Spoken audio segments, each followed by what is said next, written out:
Hey, what's going on, everyone? My name is Donovan. This is the brand new Fitbit Charge 3, available since October 7th. So I actually picked this one up for my wife. She's going to be using it, and she was using up to this point this fitness tracker that I believe it was like $30, which I'm actually going to be reviewing here pretty soon now that she's done with it. So this one, like I said, $30, has a color screen, obviously a much cheaper tracker. So why would you spend $150 on a Fitbit Charge 3? Well, that's what we're going to talk about here. But then also we're going to go through some of the features that this watch has and how it works on the phone. So as far as the looks, I really like how this thing looks. Obviously, it's a whole lot smaller than something like this is my Garmin Vivo Active 3 Music. I have it here next to my Apple Watch Series 4, so significantly smaller. So obviously, if you're someone who doesn't want just a huge watch, you don't really need that. And you just want to be able to track your fitness, then that's really what this is for. So the Fitbit Charge 2 is actually the most popular Fitbit available. So they have more smartwatch type watches like the Versa and also the Ionic. But the Fitbit Charge 3 is really for somebody who doesn't really need all that stuff. They just want to be able to track their fitness, maybe have some competitions with their friends or coworkers. That's what this is for. And so let's go ahead and take a look at some of the features that they have. So first of all, in the box you get a small and large band. You also get the charger, of course, and then the watch. It does only come with one strap, other than of course the large and the small, but just one color. But there are plenty of other straps available for this already. You can easily remove these, and I guarantee there will be a bunch of third-party straps available real soon on Amazon. So I'll leave links down in the description if you're interested in buying either the watch or any of the third-party accessories for this. So some of the things that it tracks, of course, all the main things that you would expect from Fitbit. So it's going to track your steps, distance, calories, and floors, 24/7 heart rate tracking, sleep tracking, guided breathing sessions. So we'll look at that in just a little bit. Personalized reminders, female health tracking. So at the moment, that's just going to track your menstrual cycle.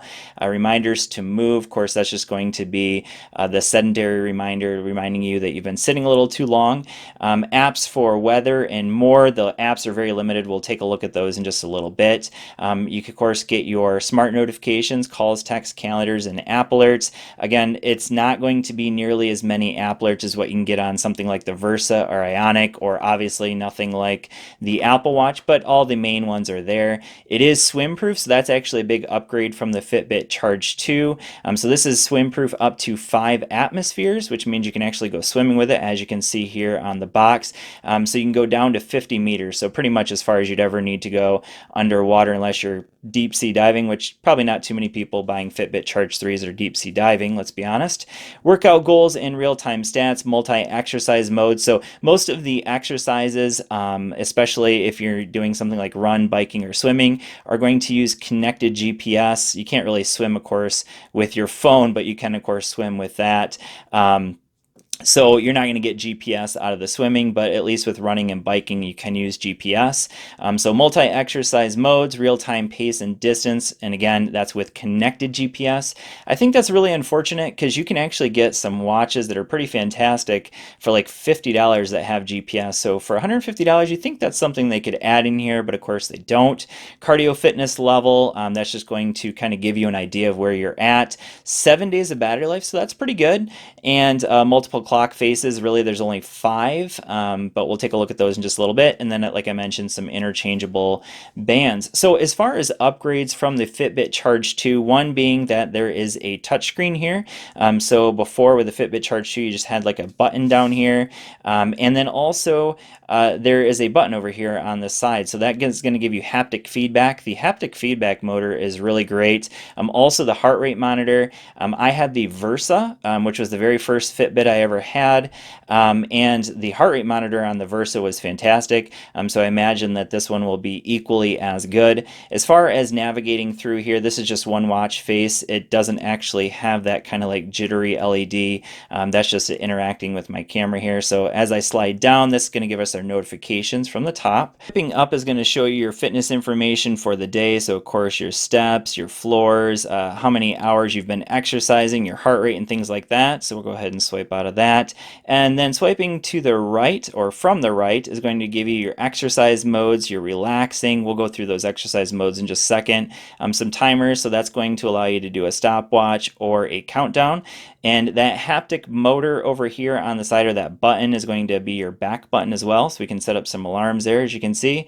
And if I swipe over to the right a little bit more, we have weather and then some settings. So settings is just going to allow you to change the brightness, the vibration. Like I mentioned, that vibration motor is pretty good. And then you can turn the heart rate monitor on or off and choose to have notifications on while you're sleeping or not. So again, the haptic feedback, that little button there is going to be your back button.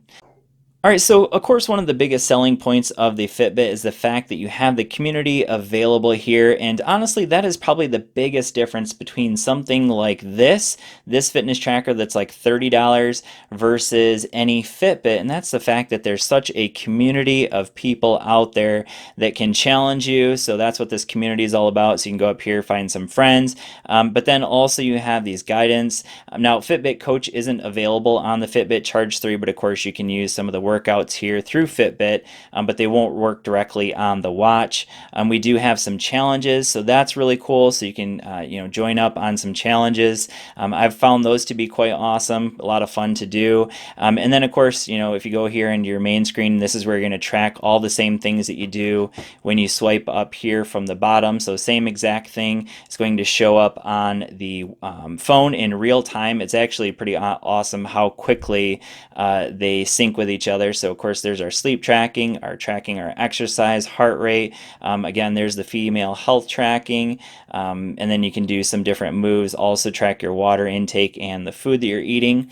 So now I'm going to go ahead, and now it's syncing. Don't really need to do that, but I'm gonna go ahead and click up here on the watch itself. So this is where we're gonna see our clock faces. Like I said, very, very limited. As of right now, there's only 5 of them, so I'll go ahead and go into the all clocks. A couple of them are digital, a couple are analog, so you can see a couple analog ones. All of them are gonna show you some basic workout things like steps, heart rate. So pretty limited there in terms of the actual clock faces. In terms of apps, again, very limited. If you want the ability to have more apps, so I'll go ahead and click here into the all apps. Really, it doesn't change. All of them are here into my apps. So everything that it comes with is what's available on this watch, basically. And if you want the ability to have more apps, I would definitely recommend the Versa if you really want a Fitbit, because that's how you're going to get those extra apps, like even music storage. So obviously this doesn't have music storage, whereas the Versa or the Ionic does. And then you can adjust some things here, like your notifications, so you can see calls, texts, and then if you want some other app notifications, that's available here as well.